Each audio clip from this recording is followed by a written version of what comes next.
तो आज हम लोग घातांक और करणी पढ़ेंगे, ठीक है। ये परिचय का क्लास है और इस क्लास के अंतर्गत हम लोग पहले घातांक को समझेंगे और उससे रिलेटेड जो फॉर्मूला है उसको समझेंगे। उसके बाद करणी और करणी से संबंधित जो बातें हैं उसको हम लोग समझेंगे, ठीक है। सबसे पहले आप जान लीजिए कि मान लीजिए कोई संख्या है 7 का पावर 5 है, 7 का पावर 5 है। तो जो 7 है 7 का पावर 5 मैं लिख दिया, तो 7 जो है उसको आधार बोलते हैं। क्या बोलेंगे? ये बेस है। और ये जो 5 है इसी को घात या घातांक कहते हैं। घात का अंक है ना, इसको इंग्लिश में पावर या एक्सपोनेंट अलग अलग नामों से जाना जाता है, ठीक है। तो 7 का पावर 5 है तो 7 हो जाएगा आधार और 5 हो जाएगा घात, यानी पावर हो जाएगा, ठीक है। अब जो है ये घातांक होता क्या है, सबसे बड़ा सवाल।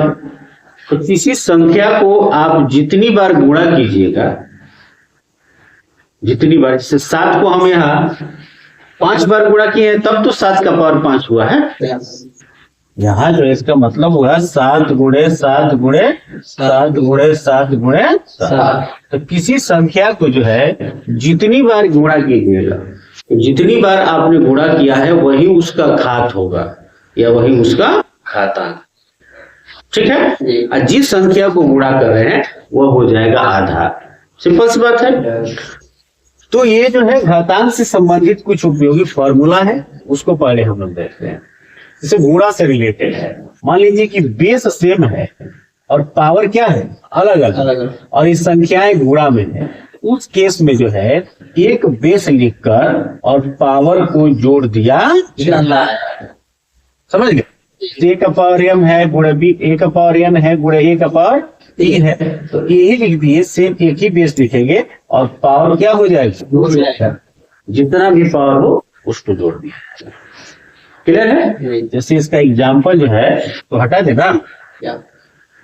इसके एग्जाम्पल की बात करें हम लोग तो मान लीजिए हमने लिख दिया 2 का पावर 5 गुणे 2 का पावर 4, दो ही रख लेते हैं, फिर क्या हो जाएगा 2 का पावर 5 प्लस 4, यानी 2 का पावर कितना हो गया 9।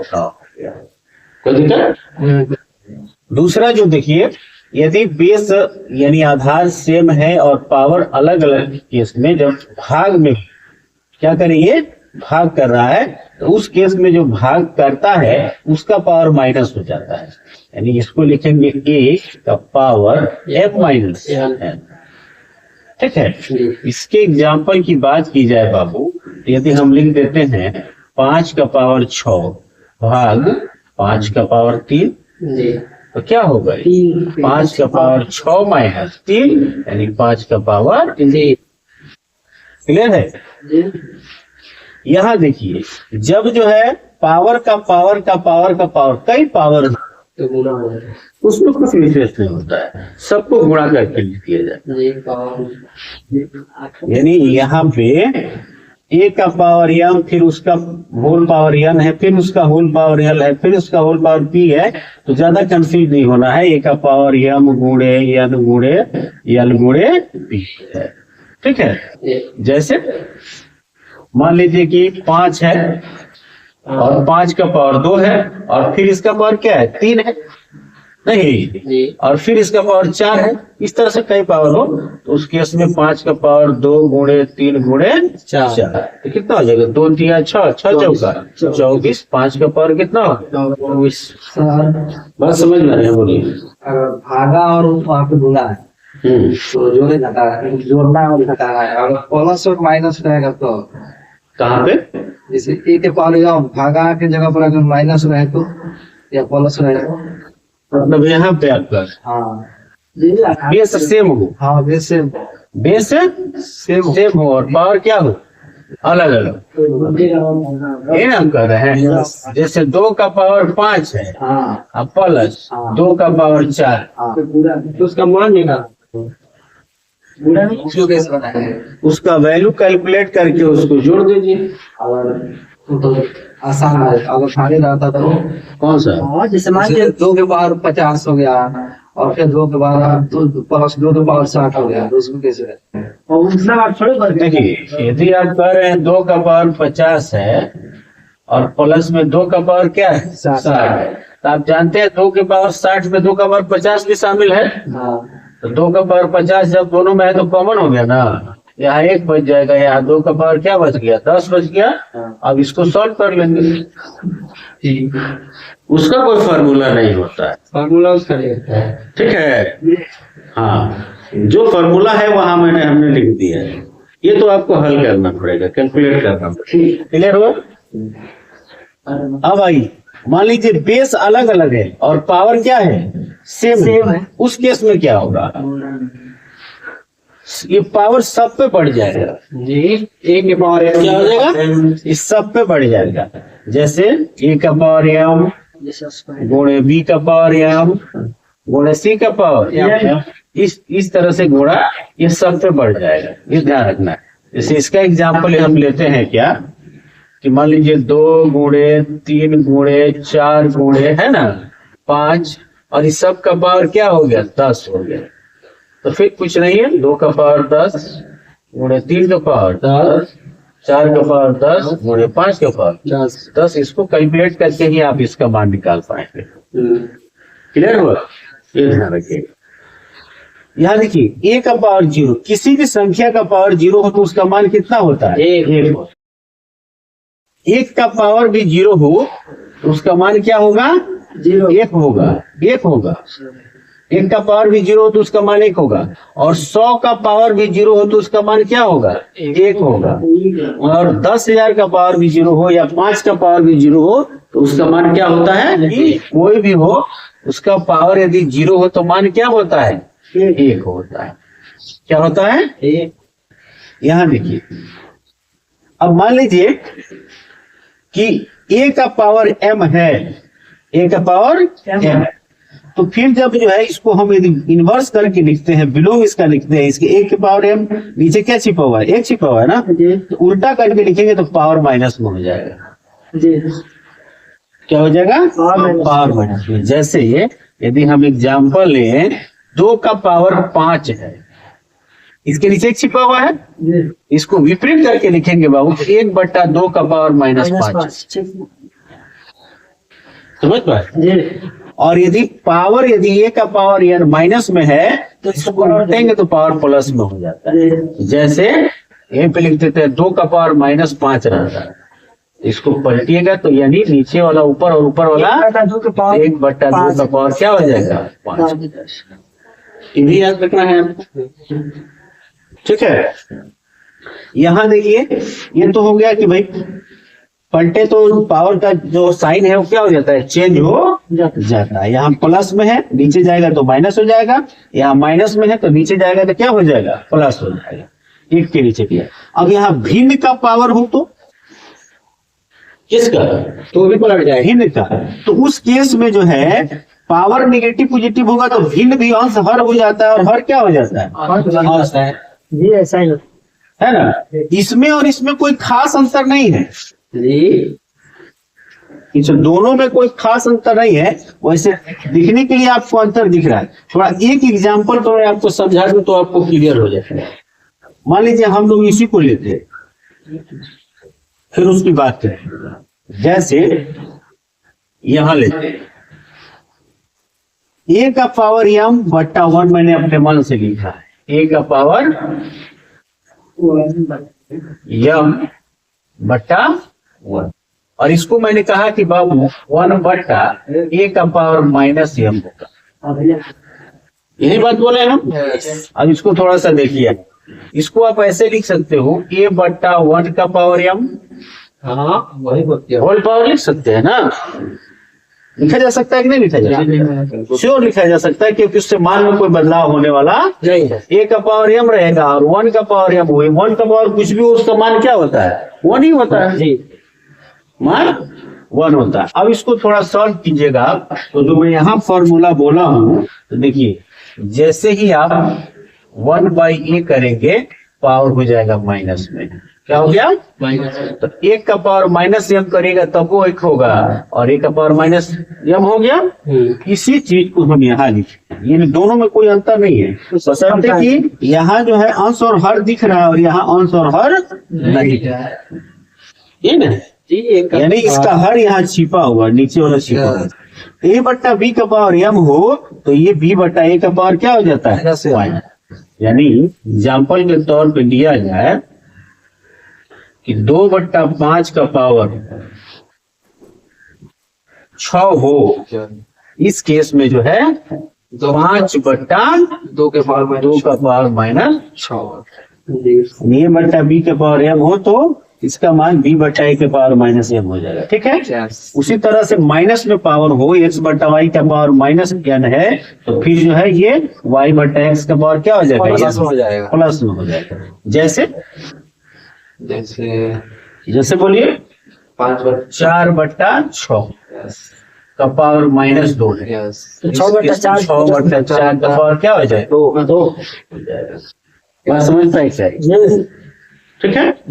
इस केस में उसके बाद से देखिए यहाँ पे मान लीजिए a का पावर m बराबर b है तो फिर a बराबर क्या होगा बताइए? ये जो पावर होता है जब बराबर की इधर जाता है तो फिर जो है वो करनी में चेंज हो जाएगा ना, हो जाता है, 1 के नीचे आ जाएगा वो नहीं, तो a बराबर होगा b का पावर 1/m। समझ गए?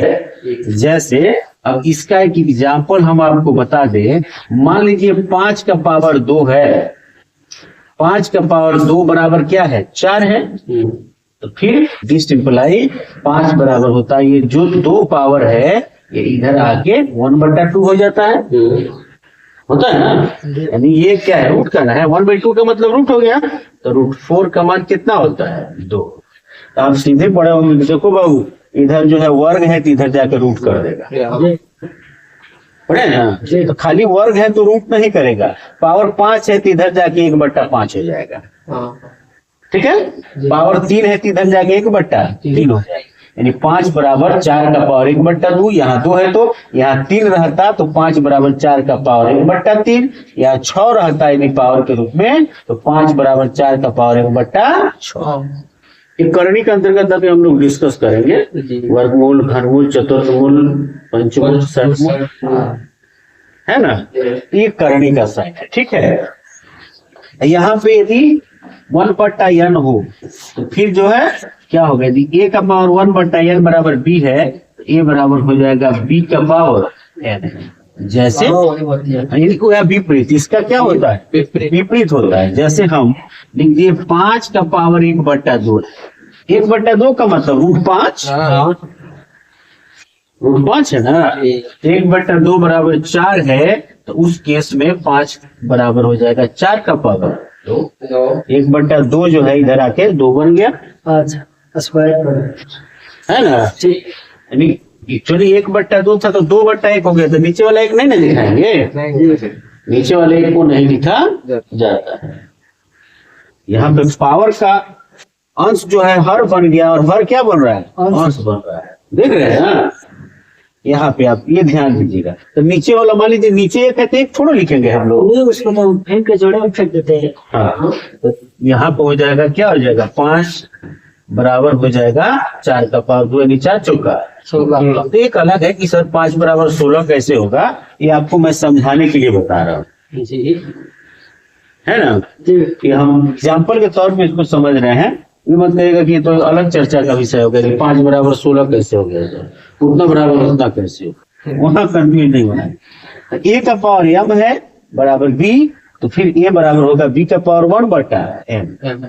वो जो भी घात होगा वो जाके उधर करणी में बदल जाएगा। 2 होगा तो 1/2, 3 होगा तो 1/3, 4 होगा तो 1/4, इस तरह हो जाएगा। और यदि यहाँ बट्टा में हो ऑलरेडी तो फिर इधर जाएगा तो पावर बन जाएगा, उसका क्या बन जाएगा? पावर बन जाएगा। कोई दिक्कत? सर एक और है वो, हाँ, जिससे आधार कितना 7 हुआ ना, कौन सा आधार सेम रहेगा और बराबर बीच में है, अब पावर अलग अलग हो, पावर अलग अलग होगा। जी सब ठीक है, यहाँ लिख दे क्या? उसको मिटा दीजिए। ठीक है, आप इसको नोट कर लेना। हाँ, यहाँ देखिए, मान लीजिए कि जैसे x का पावर m बराबर x का पावर n है। जी ठीक है, तो उस केस में जो है, जब बेस सेम है, देख रहे हैं ना, पावर अलग अलग है, तो यहाँ m बराबर क्या हो जाएगा? इससे रिलेटेड क्वेश्चन कैसे बनते हैं? इसको अलग पेन में लिखते हैं। इससे रिलेटेड क्वेश्चन कैसे बनते हैं? 5 के पावर x प्लस हाँ, जैसे मान लीजिए x का पावर 5 या y प्लस 2 दिया है, y प्लस क्या दे दिया? 2। अब बराबर यहाँ सिर्फ कर दें, 5 कर दें जी 5 का पावर मान लीजिए y प्लस 2 दे दिया, बराबर 5 का पावर 4 दे दिया। अब कह देंगे y का मान, का मान निकालिए। y का मान निकालेंगे। तो केस में क्या होगा? बेस सेम है तो पावर इक्वल हो जाएगा। y प्लस 2 बराबर 4, तो डिसिप्लाई y बराबर 2 आ गया ना जी। 4 में 2 घंटे का तो 2 आ जाएगा जी सभी डाल दें। ये भी एक है क्या? इसके पहले आप लोग, तो अब बात करते हैं हम किसकी? करणी की बात करेंगे। ठीक है, कहेगा सर ये तो गजब नाम है, करणी तो आज तक हम लोग सुन भी नहीं किए। रिसर्च ना, करणी क्या है? हम लोग पढ़ते हुए आ रहे हैं करणी। अच्छा, कौन करणी तुमको लग रहा है? करनी अच्छा, करणी वाला करणी, कार में जो काम होता है वो करणी नहीं है। ठीक है, कोई करणी कोई विशेष, इस नाम को सुनकर घबराने की जरूरत नहीं है। किसी भी संख्या का मूल ज्ञात करने का जो सांकेतिक नाम है उसी को करणी कहते हैं। मूल ज्ञात करते हो ना, सुने हो पढ़े हो कि वर्गमूल ज्ञात करो, घनमूल ज्ञात करो। अब थोड़ा आगे बढ़ जाओ, चतुर्थ मूल ज्ञात करो, पंच मूल ज्ञात करो, षष्ठ मूल ज्ञात करो, सप्त मूल ज्ञात करो। ठीक है, तो जो है किसी संख्या का मूल ज्ञात करने का जो नाम है, जो सांकेतिक नाम, वही तो करणी है। तो करणी सुन के आपको घबराना नहीं है। करणी कहे कि भाई करणी का मतलब उसका मूल ज्ञात क्या, मूल जान है ना। जैसे मान लीजिए, अब आप इसमें कई तरह का देखते हैं, जैसे कि इस तरह का संकेत आप देखेंगे तो किसका संकेत है? ये वर्गमूल का है। किसका है? इंग्लिश में इसको स्क्वायर रूट कहते हैं। क्या कहते हैं इसको इंग्लिश में? स्क्वायर रूट कहते हैं। एक और नाम जानिएगा तो कहेगा कि सर ये तो 2 घात की करणी है, 2 घात की करणी। यानी इसको, इसका एग्जाम्पल हम ले लें, यदि हम लिख देते हैं अंडर रूट एक्स, इसका मतलब क्या हुआ? x का पावर 1/2। ये जो रूट है यार, वर्गमूल जो दिख रहा है, ये पावर क्या 1/2 है ना। 2 घात की क्या हो गई? करणी हो गई, 2 घात की।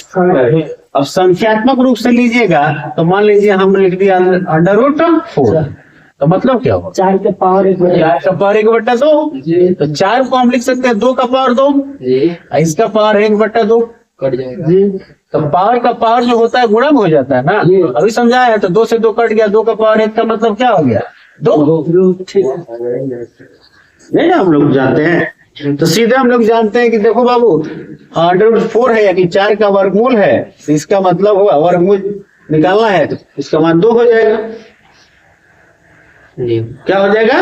2 हो जाएगा। तो कैसे 2 हुआ? इसके लिए सिंपल से जानिए, 4 को हम 2 का पावर 2 लिख सकते हैं, और इसका ये घात 2 की करणी है, तो 1/2 यहाँ पे है, 2 से 2 क्या हो जाएगा? नीचे ऊपर से कैंसिल हो जाएगा, 2 का पावर 1 बचेगा, वो मान लो। उसी तरह से वर्गमूल के अलावा आप क्या जानते हैं? घनमूल किस तरह रहता है?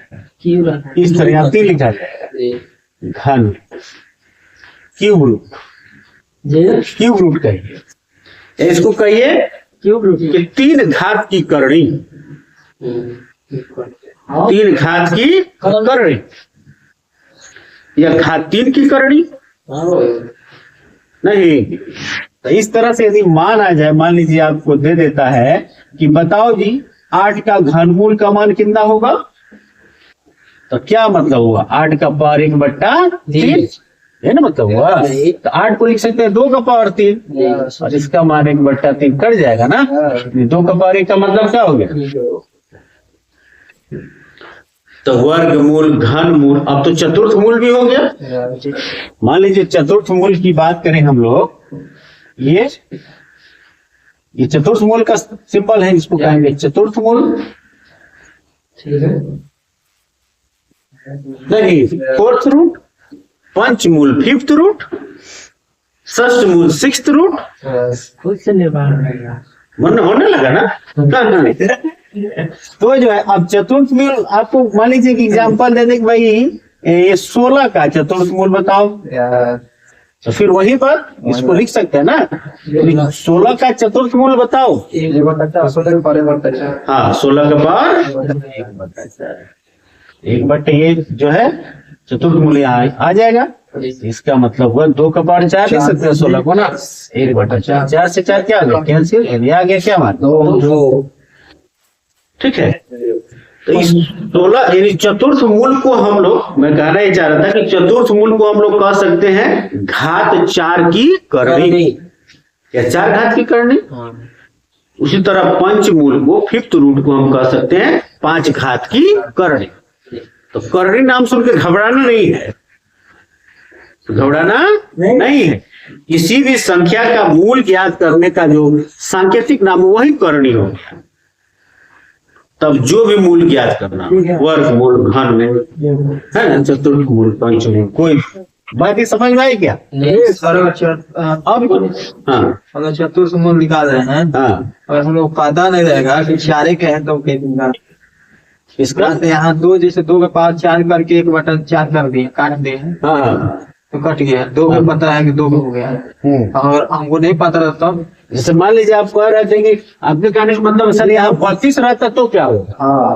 तो आपको जब वर्गमूल और घनमूल बताए हैं, उसमें तो बताए वर्गमूल ज्ञात करने का 2 तरीका, गुणनखंड विधि और भाग विधि। घनमूल ज्ञात करने के लिए आपको बताए हैं कि गुणनखंड विधि से ज्ञात किया जाता है। तो मान लीजिए कि यदि आपको दे देता यहीं पे कि 32 का चतुर्थ मूल निकाल, तो फिर उसको हल करेंगे तो 32 का आप अभाज्य यानी गुणनखंड निकालिएगा ना जी, तो 2 गुणे कितनी बार होगा? 5 होगा।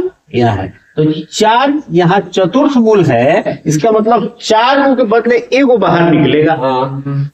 और रूट जैसे घनमूल में हम पढ़े थे 3 रूट बदले 1 बाहर निकल रहा था, वर्गमूल में 2 के बदले 1 बाहर निकल रहा था, तो यहाँ हो जाएगा 2, अब फिर और 2 का 4 चतुर्थ फोर्थ रूट, यानी 2 into 4th root of 2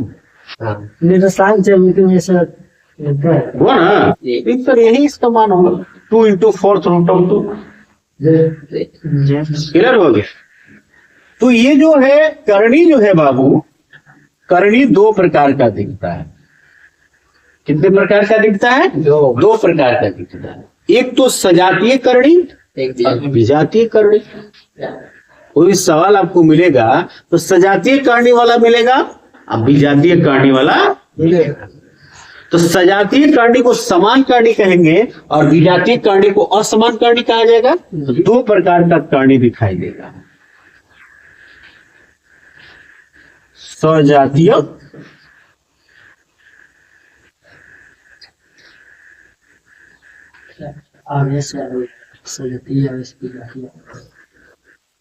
और विजातीय करणी या असमान करणी। ठीक है, ये 2 प्रकार का दिखाई देगा। तो आप इसके लिए कोई एग्जाम्पल, कौन सा एग्जाम्पल है जिसमें आपको लगे कि सजातीय है कि विजातीय है? सजा कर लेते हैं। जैसे मान लीजिए एक एग्जाम्पल हम ले रहे, एक ही समान करणी दिखना चाहिए। जैसे वर्गमूल का ले लेते हैं 2 गुणे √3 गुणे √5। हाँ, ये हो जाएगा। एक समान करणी है ना जी, सब में 2 घात की करणी है। करणी के शब्दों में मैं बोल रहा हूं, नहीं यानी सब में वर्गमूल है जी। तो इस केस में इसको सॉल्व करना है। जब सजातीय करणी हो तो एक ही करणी लगाकर और सबको गुणा कर दिया जाता है। 6 बजे 30। ठीक है, तो 2 3 6 बजे 30। खैर ये हल कैसे होगा ये बात में चर्चा का विषय है। मैं आपको ये समझाना चाह रहा हूँ कि सजातीय करणी का मतलब है कि जब एक समान ही करणी हो, या सब में क्यूब में हो, या तो सब में जो है घात 3 की करणी हो, सब में 4 घात की करणी हो, सब में 5 घात की करणी हो, तो सजातीय करणी हो। कोई भी सवाल उस तरह कर दिया है, प्लस माइनस में ना हो, उनसे मतलब नहीं, वो प्लस में हो माइनस में हो, उससे मतलब गुणा में हो या किस में हो, ये एक समान करणी होगा जी, तो सजातीय हो गया। अब मान लीजिए कि विजातीय करणी का मतलब क्या हो गया, एक समान इसी को 2 इंटू क्यूब में कर दे, क्यूब मूल ऑफ यानी घनमूल घात 3 की करणी, जे फोर्स में कर दे, अब फिर इंटू 5 ले लिए, चतुर्थ मूल ले लिए इसका घात 4 की करणी। यहाँ देखिए यहाँ जो है घात 2 की करणी है, यहाँ 3 घात की करणी है और यहाँ 4 घात की करणी है, तो ये अलग अलग करणी है यानी असमान है, इसलिए विजातीय करणी होगी। समझ में आया? तो सजातीय करणी और विजातीय करणी का मतलब समझिए, तो सॉल्व कैसे होगा वो बाद में चर्चा का विषय। एक समान करणी सजातीय और अलग अलग करणी हो तो उसको क्या कहेंगे, विजातीय। ठीक है। तो आज का क्लास जो है परिचय वाला क्लास था। इसके बाद वाले क्लास में हम लोग विभिन्न एग्जामों में पूछे हुए जो सवाल हैं उसको लेकर डिस्कस करेंगे, जो PYQ है क्या। ठीक है।